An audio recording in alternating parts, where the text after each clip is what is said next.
What you're about to learn might just change how you see organized crime today, because these aren't the mafia bosses your granddad warned you about, they're worse.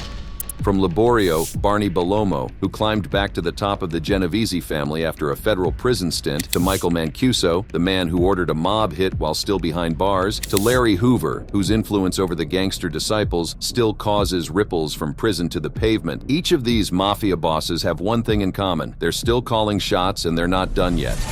Larry Hoover. Before there was talk of growth and development, before the prison interviews and rebrand attempts, Larry Hoover was simply the boss, the iron-fisted founder of the Gangster Disciples, a criminal syndicate so wide-reaching it moved like a corporation and hit like a militia. When co-founder David Barksdale died in '74, Hoover didn't just step up, he crowned himself Chairman Hoover and took full control of the Black Gangster Disciple Nation. Even from behind bars at Stateville, he kept the Southside's drug game tight, and by 1978 built a super gang alliance known as the Folk Nation. That meant one thing: consolidation of power. Every gang under his wing, from the maniac Latin Disciples to the Simon City Royals, operated under a Hoover-sanctioned flag. With this alliance, he was no longer just a gang leader, but a criminal CEO, pulling strings from a cell. By the late '80s, the empire started cracking. The Black Disciples split, heated over Hoover favoring the GDs. Turf wars lit up Englewood, but Hoover stood firm, even after his 1973 murder conviction for ordering the hit on 19-year-old William Pookie Young, already doing life plus 200 and still moving like a CEO. Then came 1995. After a 17-year federal investigation, the feds caught him red-handed, still running a multi-million-dollar criminal enterprise from behind bars. Wiretaps revealed that he had over 30,000 soldiers in 35 states and a reported annual revenue of $100 million. In 1997, Hoover was convicted again and got 3 more life sentences. They shipped him to ADX Florence, the Alcatraz of the Rockies, where he's still locked up today. And yet, even in silence, Larry Hoover's name still echoes and instills fear in the minds of people as much as the name of Nemesio Oseguera Cervantes instills fear in the streets of Mexico. Nemesio Oseguera Cervantes.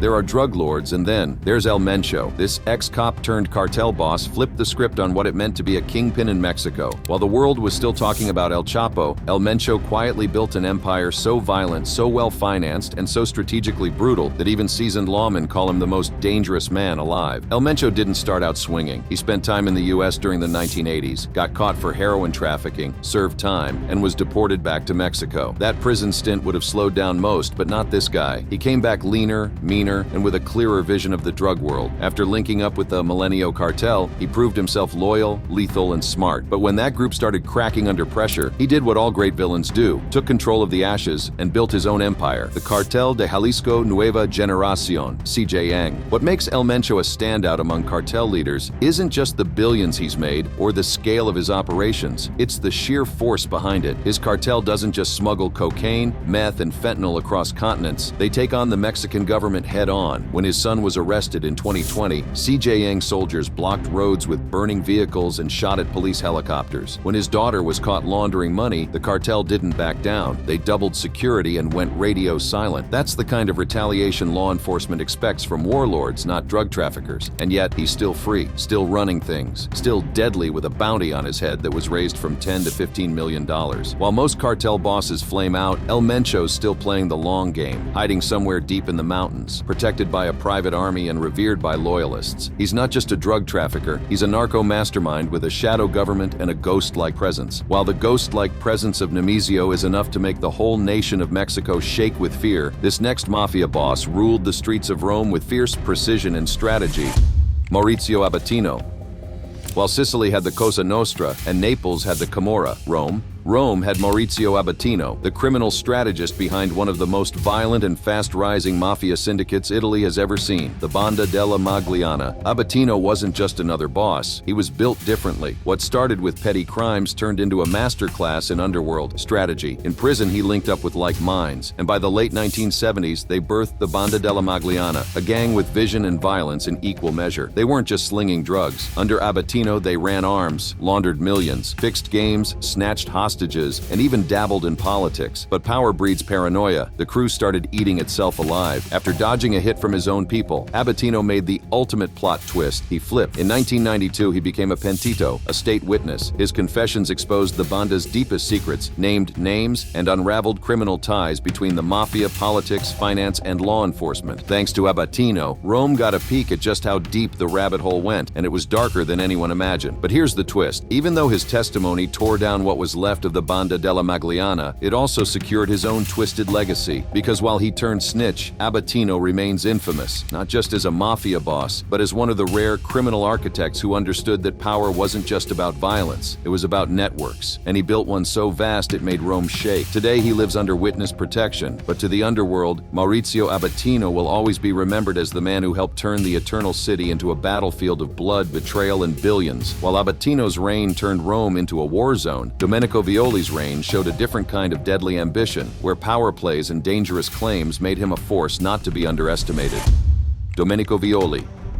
At just 11 years old, Dominico Violi saw his father, Paolo Violi, brutally murdered in 1978 during a bloody power struggle in Montreal. With his father gone, Domenico was forced to learn how to survive in the dangerous world of organized crime. It was a dark, violent world, but it was the only world he knew. As Domenico grew up, his control over the criminal world grew stronger. He joined the Lupino crime family, one of the most powerful mafia groups in Canada, based in Hamilton, Ontario. The Lupinos weren't just any gang, they were deeply connected to the mafia in the U.S., especially the Buffalo Mafia. Domenico didn't just get in by chance, he climbed the ranks with a sharp mind and a hunger for power. But Domenico didn't stop there. In a series of wiretaps that shocked even the toughest cops, he made a bold claim. He was the first Canadian to be named underboss of the Buffalo Mafia. He said a meeting with Joseph Tadaro Jr. put him in that powerful, dangerous position. But was he telling the truth, or was he just spinning a story? The Tadaro family, believed to run the Buffalo Mafia, quickly denied Domenico's claim, calling it a fantasy. But even though they rejected it, his words caused a stir, sparking talk about the Buffalo Mafia making a comeback, a group that had been struggling since the death of Stefano Magaddino in the 1970s. Despite legal trouble, Domenico's name stayed strong in the criminal world. Even after he was convicted of drug trafficking and sent to prison for 8 years, his legend only grew. He always denied being involved in organized crime, claiming he was wrongfully accused. While Domenico's name in the criminal world is enough to make people shiver from fear, this next mafia boss was named on Europe's most wanted criminal list, given the number of times he has evaded capture.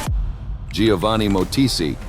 In the heart of Sicily's Cosa Nostra, Giovanni's reputation was built on ruthless efficiency as a killer, and there was no one better to enforce the brutal vision of Toto Riina, the infamous head of the Corleonesi faction. Giovanni's loyalty and sharp skills didn't go unnoticed, and he quickly earned favor with the Pagliarelli Mandamento's new boss, Bernardo Provenzano. This partnership cemented Giovanni's position as one of the most feared figures within the Sicilian mafia. But it's not just his violent past that keeps Giovanni's name alive in whispers, it's his ability to vanish into thin air. For decades, he has been a shadow, a ghost, evading authorities with the kind of skill that turns legends into reality. Since 1993, Motici has been on the run, wanted for his involvement in mafia association and a string of brutal murders, including the 1985 killing of police officer Beppe Montana. In 2001, he pulled off one of the most daring escapes in mafia history, dodging capture yet again. Despite his evasion of the authorities, Giovanni's influence in the mafia never faltered. After his 2002 removal from his role as Capo Mandamento of Pagliarelli following the imprisonment of Antonio Rotolo, Giovanni didn't retreat into the shadows, he adapted. Even as older bosses like Provenzano and Lo Piccolo were brought down, Giovani Motici emerged as one of the mafia's brightest young stars, ready to lead a new wave of power in Cosa Nostra. Alongside figures like Pietro Tagliavia and Salvo Riina, Giovanni rose, seizing control of the Pagliarelli district and maintaining an iron grip on the criminal world. Although Giovanni is still on the run and still has much influence over the Sicilian Cosa Nostra, this next mafia boss earned the name Invisible Narco from learning to blend into the shadows and run his empire with deadly precision. Emanuele Gregorini. For many years, Emanuele ran a criminal empire that spanned the globe, blending the deadliest factions of the Mafia, the Camorra, Cosa Nostra, and 'Ndrangheta, under his cunning leadership. His empire wasn't built on petty crimes. No, Gregorini orchestrated an international cocaine trafficking operation that made him one of the most powerful and dangerous figures in the drug trade. Operating out of Colombian port cities like Cartagena, Barranquilla, and Santa Marta, Gregorini built a network so tight and efficient, it functioned like a well-oiled machine. From Latin America to Europe, Europe, his drug shipments moved swiftly, unnoticed by most. The level of precision with which he ran his operation was almost mythical. No shipment ever went wrong, and the profits were enormous. His ability to dodge law enforcement for so long was nothing short of impressive, earning him a reputation as an invisible narco. He didn't just blend into the shadows, he became the shadows, moving undetected through the upper echelons of Cartagena's elite. Gyms, fancy restaurants, places where the rich and powerful gathered. Gregorini was there, always one step ahead, never drawing attention to himself. Despite being a fugitive since 2023, Gregorini's life of luxury and secrecy didn't last forever. Law enforcement, Italian, British, and Colombian authorities were relentless in their pursuit of him. His capture was a high-stakes international operation, a months-long game of cat and mouse that saw Gregorini finally cornered in a nondescript apartment in Cartagena. Colombian authorities hailed his arrest as a severe blow to international crime syndicates, and for good reason. He was a kingpin in the drug trade, and taking him down was no small feat. While Gregorini still has a great influence on the Colombian drug network, Semiun Mgilovich took it a step further, using his strategic genius to not only evade capture, but also manipulate entire financial systems, making him one of the most dangerous criminals alive today. Semiun Mgilovich, who is also known as the Brainy Don for his strategic genius, has navigated the dangerous world of the criminal underworld with a mind for manipulation and a capacity for cold, calculated moves. But what truly made him stand out was his use of his Jewish heritage and Israeli passport, which opened doors in ways others couldn't have imagined. In the late 80s, Mgilovich masterminded a scheme that defrauded Jewish emigrants seeking to leave Russia for Israel, swindling millions of dollars and using the fortune to fuel his growing empire. By the 1990s, Mgilovich leveled up, ditching street crime for white-collar warfare. In Canada, he launched YBM Magnex International, posing as a magnet company while running one of the slickest financial scams of the decade. He finessed $150 million from investors and outsmarted regulators like it was a game of chess. But this wasn't some one-hit scam. Mgilovich built a global crime empire, racking up charges from racketeering and wire fraud to murder for hire. With hands in drug smuggling and arms deals, his influence stretched far beyond borders. In 1999, he was accused by Russian officials of laundering over $500 million through the Bank of New York, a scandal that rocked the financial world. Yet, despite these accusations, Mgilovich remains remarkably protected. His connections to the highest levels of power, including ties to Russian President Vladimir Putin, ensure that he has been untouchable. Despite being on the FBI's top 10 most wanted list since 2009, and with a $100,000 reward for information leading to his capture, Mgilovich has eluded arrest for decades. While Mgilovich remains one of the most wanted criminal bosses alive today, Laboro Balomo carved his own deadly path through the Genovese family, proving that sometimes staying hidden and pulling the strings from the shadows is just as dangerous as a full-on attack. Laboro Barney Balomo. In the early 90s, as the Genovese family dealt with internal problems after the leader, Vincent Gigante's indictment in the Windows case, Laboro Barney Balomo stepped up as a major figure in the power struggle. Law enforcement officer Kenneth McCabe was one of the first to name Balomo as the acting boss of the family. Balomo's criminal activities were wide-ranging, touching almost every part of the underworld. He was involved in extortion, labor rackets, loan sharking, and possibly even murder. One of the darkest moments in his career was the brutal killing of two mobsters, Ralph DeSimone and Antonio Di Lorenzo, in 1996. Both men were suspected of being informants, and their deaths sent a clear message to anyone thinking about betraying the family. DeSimone was found shot 5 times in the trunk of his car at LaGuardia Airport, while Di Lorenzo's body was discovered in his backyard. These murders showed just how far Balomo was willing to go to protect his empire. Even with serious charges on his back, Balomo's legal team came swinging. They pointed to past polygraphs and even called out the FBI for shaving his head, looking for lithium. Anything to prove he wasn't behind the murders. By 1997, the murder charges were dropped. Balomo took a deal, copping to extortion from a construction union and a garbage-hauling biz, earning him 10 years behind bars. But freedom didn't last long. In 2006, his empire got rocked again. He and 30-plus Genovese members were hit with fresh racketeering charges. Balomo was accused of ordering the 1998 murder of Ralph Coppola, the acting captain of his crew and a close friend. Coppola had vanished before he could be sentenced for fraud, and Balomo was allegedly behind his murder. Witness Peter Peluso claimed Balomo called the hit from behind bars. Coppola had either disrespected him or messed with the money, and Balomo wasn't about to let that slide. What makes Balomo different is how ghost-like he is. Tucked away in a quiet suburb just north of the Bronx, he lives low-key, but his block is lit with shady businesses, all allegedly tied to his underground empire. Despite years of FBI surveillance, Balomo still runs the Genovese family like a shadow king, speaking only through loyal messengers and keeping things so airtight, even the feds can't get a whiff. While Belomo's power lies in how he can manage the family even out of sight, the next mafia boss is said to run a large family under the guise of running a pizza business. Joseph Tadaro Jr.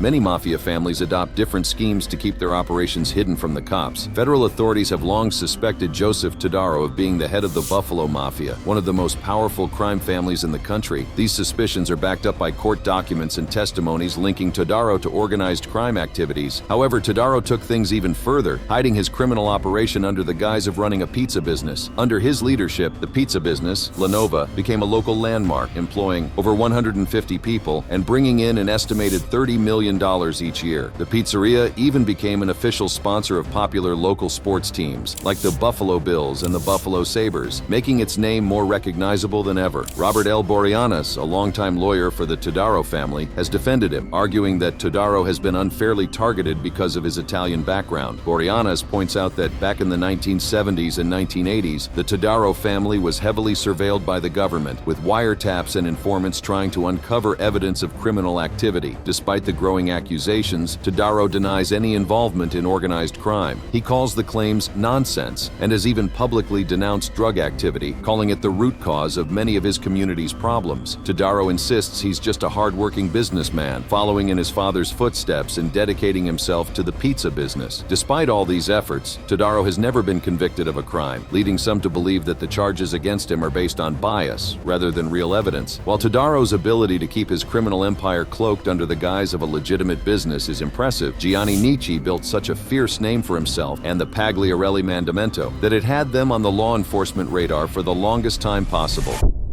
Giani Nichi.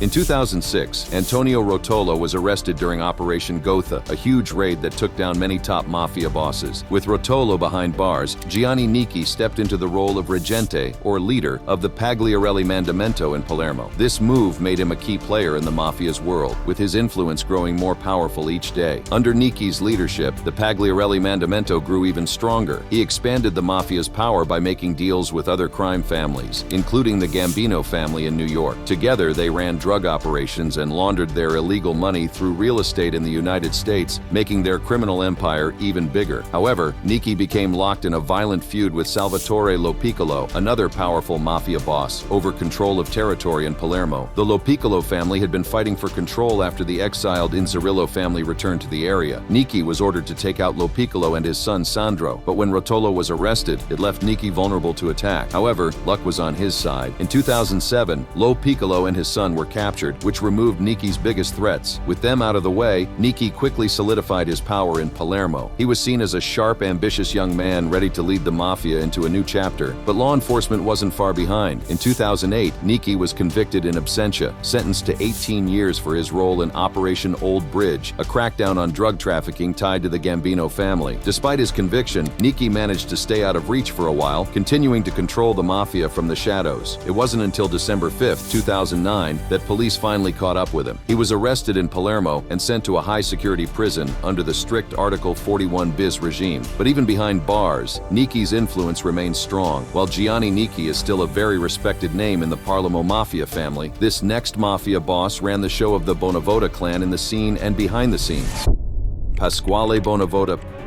Pasquali Bonavota's criminal journey didn't start in his 20s or even late teens. Pasquali was knee-deep in mafia business by the age of 16, and this wasn't small-time stuff. He was thrown into a full-blown turf war between the Bonavotas of Sant'Onofrio and the Petrolo Bartolottas of Stefanaconi, two clans that brought real chaos to Calabria. Things got especially gruesome during the Epiphany Massacre in 1991, which left a trail of bodies and made headlines across Italy. Pasquali's father, Vincenzo Bonavota, was the founder founder and original boss of the Bonavota clan. When Vincenzo was killed in 1997, it only cemented Pasquale's position as the heir to the throne. From then on, he wasn't just playing a role in the game, he was running it. But Pasquale's name doesn't just come up in old street tales and mob folklore. He was convicted by the court of Catanzaro for mafia-type criminal association and murder, earning himself a life sentence. Instead of waiting around for the cops to knock on his door, he dipped in 2018 and went ghost, becoming one of Italy's most wanted fugitives. He was out there living low-key but still holding power behind the scenes until the law finally caught up with him. On April 27, 2023, Pasquale was arrested in Genoa, of all places, while casually leaving a church. He had fake documents on him, but the authorities knew exactly who they were dealing with. A few months later, in July 2024, he was moved to Spoletos, maximum security prison, and placed under the strict 41 bis regime, a setup designed to keep mafia bosses from running things from behind bars. While Pasquale Bonavota's influence over the Bonavota family is still as prominent, this next mafia boss ruled the street with unthinkable brutality, positioning him as one of Cosa Nostra's most dangerous and influential figures before his eventual capture. Dominico Raulia. Dominico Raulia's rise to prominence was closely tied to his association with Giovanni Brusca, a notorious mafia figure. Following Brusca's arrest, Raulia was considered his heir apparent, solidifying his influence within Cosa Nostra. His name was often mentioned alongside other potential successors, the mafia's top leadership, including Matteo Messina Denaro and Salvatore Lo Piccolo. Throughout his criminal career, Raulia was convicted of multiple heinous crimes, resulting in 3 life sentences. One of the most chilling cases was his involvement in the kidnapping and murder of 11-year-old Giuseppe Di Matteo, the son of a former mafioso turned state witness. The boy was held captive for 779 days before being strangled and his body dissolved in acid. In addition to this, Raulia was found guilty of the murder of Girolamo La Barbera, the father of another key witness, and was implicated in several other murders during the 1990s. His ruthless tactics and strategic alliances allowed him to navigate the volatile landscape of mafia politics, often involving violent disputes over territorial control, particularly in areas like Partinico. After 15 years as a fugitive, Raulia's run came to an end on November 15, 2009, when Italian authorities captured him in Calatafimi, near Trapani, Sicily. At the time of his arrest, he was considered the second most influential figure in Cosa Nostra, just behind Matteo Messina Denaro. The arrest was hailed as a significant victory against organized crime in Italy. While Dominico Raulia left a trail of bloodshed and terror, Dominico Cheffelu's calculated rise within the Gambino family shows how ruthless efficiency and a low-key approach to leadership can make someone just as dangerous and harder to target than the most violent mafia figures. Dominico Cheffelu.